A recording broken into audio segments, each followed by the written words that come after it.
नमस्कार। तो एक बार फिर से आप सभी लोगों का स्वागत है। आज की वीडियो पे हम जानेंगे मेष लगन वालों के लिए सितंबर 2022 कैसा रहेगा।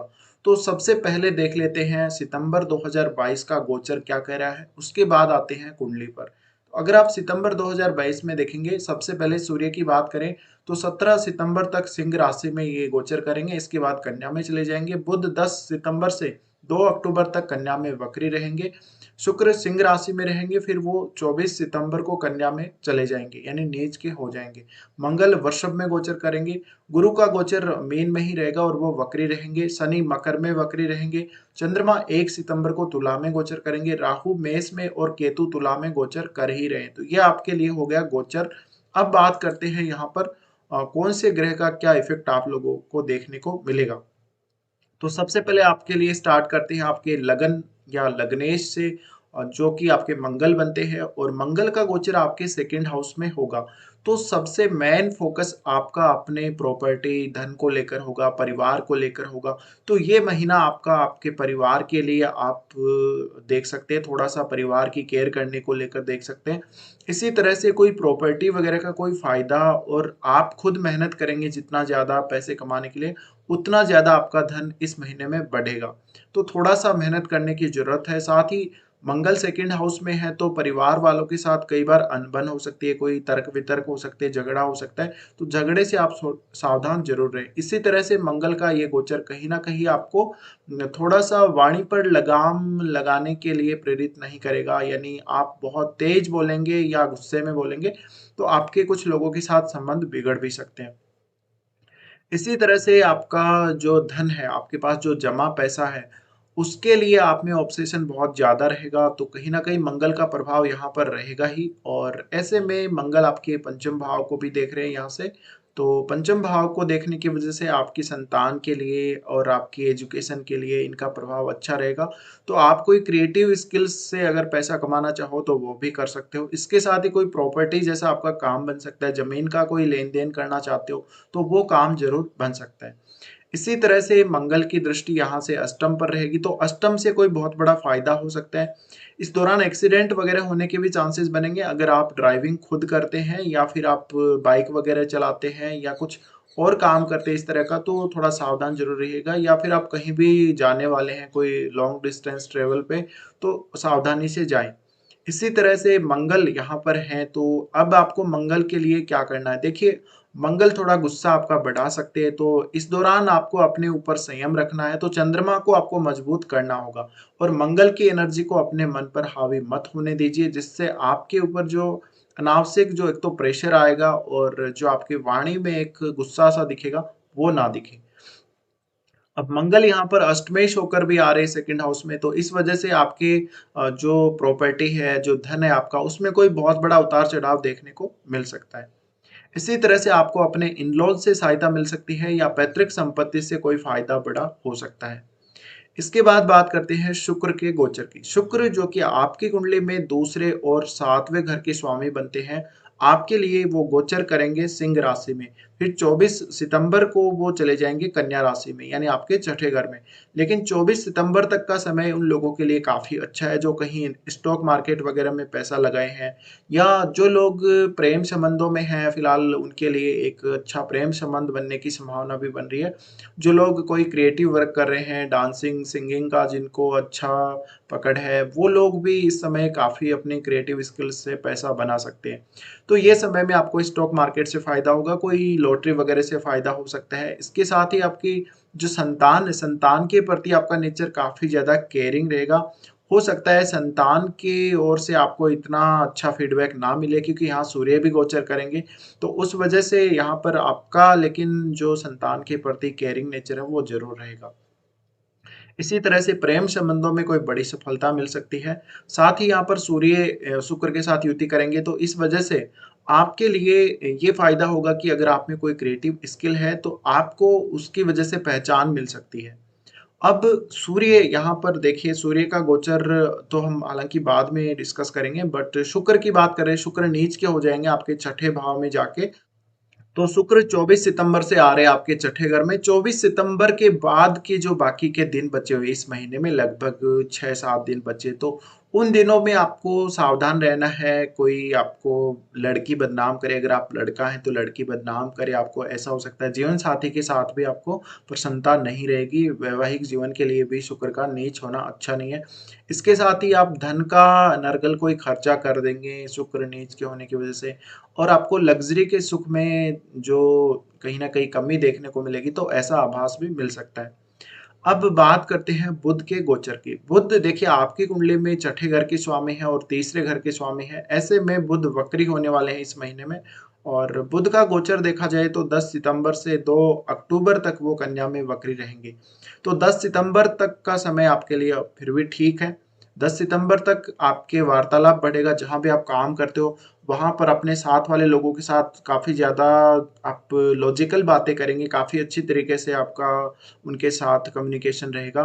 लेकिन बुध के वक्री होने के बाद हो सकता है कि आप थोड़े साइलेंट मोड में आ जाएँ, और बुध के यहाँ होने से आपको एक तो डेली रूटीन को देखना पड़ेगा, डेली रूटीन को लेके बहुत ज़्यादा आपको संघर्ष करना पड़ सकता है। इसी तरह से बुध यहाँ तीसरे घर के स्वामी होके आ रहे हैं, तो यहाँ छठे घर में कहीं न कहीं थोड़ा प्रॉब्लम क्रिएट कर सकते हैं। आप अपने डेली रूटीन को मैनेज करने में थोड़ी मुश्किल पेश करेंगे।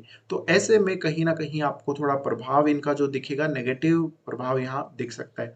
अब बुध देख रहे हैं आपके 12वें घर को, और 12वें घर से रिलेटेड जो समस्याएँ हैं आपको, जैसे कि कुछ बीमारी वगैरह के लिए कोई खर्चा होना, इस तरह के भी कुछ मामले सामने आ सकते हैं। तो बुध का आपको विशेष ध्यान रखना है, और आपको बुध के इस वक्री काल में ज़्यादा से ज़्यादा फ़ोकस अपने काम पर करना है, अपने रूटीन पर करना है, और जो ऑफ़िस का डेली का आपका काम है, उसको आपको हैंडल करने में काफ़ी ज़्यादा मुश्किलें आ सकती हैं। तो ये आपको ज़रूर ध्यान रखना होगा। इसके बाद आगे बढ़ते हैं और बात करते हैं यहाँ पे चंद्रमा के बारे में। चंद्रमा का गोचर तुला राशि में रहेगा, तो चंद्रमा तुला राशि में आपके लिए कुछ विशेष यहाँ पर फ़ायदा नहीं होगा, क्योंकि केतु के साथ युति कर रहे हैं। तो इस महीने की शुरुआत में ज़्यादा से ज़्यादा फ़ोकस कहीं न कहीं आपका अपने परिवार और अपने जीवन साथी, अपने बिज़नेस पर रहने वाला है। बट वहाँ पर कुछ नेगेटिव थॉट्स भी आपके मन में रहेंगे। इसके बाद चंद्रमा आगे बढ़ेंगे और वो वृश्चिक में जाएँगे। तो वृश्चिक में जब वो जाएँगे तो आपको कुछ दिक्कत कर सकते हैं, मेंटली थोड़ी प्रॉब्लम हो सकती है। इसके बाद चंद्रमा आपके भाग्य स्थान में जाएँगे तो आपको कोई बहुत बड़ा लाभ मिल सकता है, भाग्य आपका अच्छा साथ देगा, और चंद्रमा के धनु राशि में गोचर से आपका कोई घर से रिलेटेड, कोई परिवार से रिलेटेड काम भी बन सकता है। तो ये चंद्रमा का गोचरीय प्रभाव आपके ऊपर रहेगा। इसके बाद हम आगे बढ़ते हैं, बात करते हैं सूर्य के बारे में। देखिए सूर्य के गोचर को अगर आप लोग देखेंगे तो सूर्य आपका पंचम भाव का स्वामी है, और सूर्य का गोचर 17 सितंबर तक सिंह में रहेगा। तो ऐसे में मैंने पहले भी बोला है, शुक्र और सूर्य की यहाँ युति होने जा रही है। ऐसे में आपको फ़ायदा होगा, आप में कोई क्रिएटिव स्किल है तो उससे बहुत ज़्यादा लाभ होगा, और ऐसे में काफ़ी आप फ़ेमस हो सकते हो। आपके नेटवर्क में कुछ लोग आपको सहायता देंगे, और कुछ लोग आपके जो बड़े लोगों से अगर संपर्क है तो आपको काफ़ी ज़्यादा लाभ मिलने वाला है। इसी तरह से आपका कोई भी धन से रिलेटेड काम है वो बनेगा।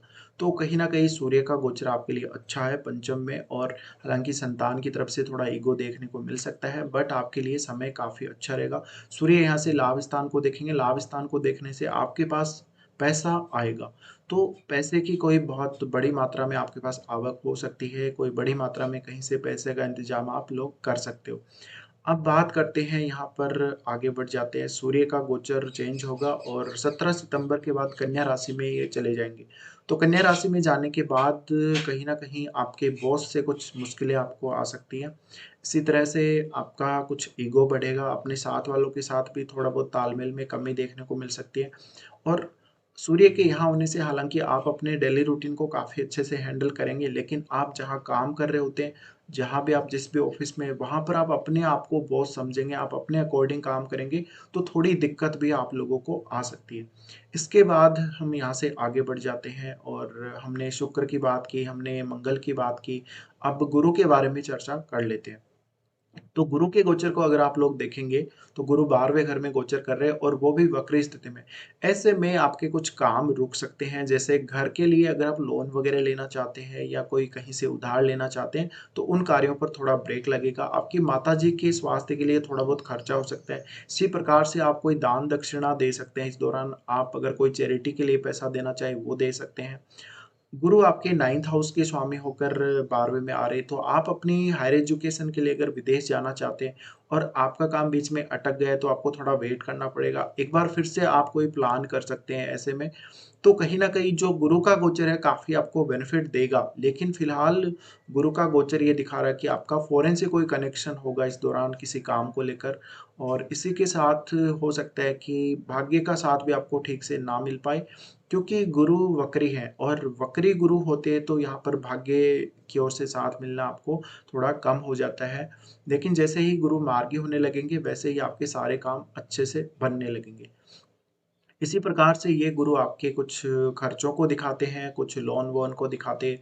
तो ऐसे में इस महीने में आप कोई कहीं से पैसा उधार लेने वाले हो, और वो पैसा आपके या तो घर के जो बुजुर्ग लोग हैं, उनकी सेहत के लिए खर्च होगा, या कोई आध्यात्मिक कोई आपका टूर होगा, उसके लिए खर्च होगा। तो अगर आप कोई आध्यात्मिक टूर करना चाहते हो, कोई विदेश यात्रा पर जाना चाहते हो, एक बार फिर से आप अपना प्लान बनाइए, फिर से आप अपना जो भी रूटीन है, उस पे फ़ोकस कीजिए, और आप अपना जो टूर है, जो आपकी ट्रिप है, उसका प्लान फिर से कीजिए। तो वो आपके लिए बहुत फ़ायदेमंद रहेगा, और एडजस्टमेंट कीजिए, आपको जहाँ भी दिक्कत आ रही है, वहाँ पे आपको थोड़ा एडजस्ट करना ही पड़ेगा। तो इस वजह से जो भी स्टूडेंट हैं, जैसे कोई स्टूडेंट है तो उच्च अध्ययन के लिए विदेश जाना चाहते हैं, उनके लिए समय काफ़ी अच्छा है, समय आपके पक्ष में नज़र आ रहा है। इसी के साथ यहाँ से इनकी दृष्टि छठे भाव पे पड़ रही है, तो जैसे कि मैंने बोला, कुछ पैसे-वैसे कहीं से उधार ले सकते हो। इसके बाद 8वें घर को ये देख रहे हैं, तो ऐसे में 8वें घर से भी आपको कोई विशेष फ़ायदा मिल सकता है। अब आगे बढ़ते हैं और यहाँ बात करते हैं, गुरु अपने ही घर में गोचर कर रहे हैं, तो इससे आपको कोई बहुत बड़ा नुकसान नहीं देने वाले, बट कुछ ना कुछ आपके जो काम हैं वो यहाँ रुकने वाले हैं। तो अगर कोई भी काम आपका पेंडिंग रहता है, तो आपको यहाँ डरने की बिल्कुल भी ज़रूरत नहीं है। अब बात करते हैं शनि के बारे में। देखिए, शनि का गोचर आपके 10th हाउस में, और शनि आपके ये 11th हाउस के भी स्वामी हैं और वक्री स्थिति में है। ऐसे में आपका जॉब से रिलेटेड कोई काम है तो वो अटकेगा, वक्री स्थिति में है तो आपको एक बार फिर से करियर के बारे में प्लान करना चाहिए, और ये बहुत बेहतरीन मौका है जब आप अपने करियर के लिए कोई भी प्लान करेंगे, कोई भी कुछ सोचेंगे, तो जो लोग नए जॉब के लिए ट्राई कर रहे हैं, उनके लिए भी एक बेहतरीन मौका यहाँ बन सकता है।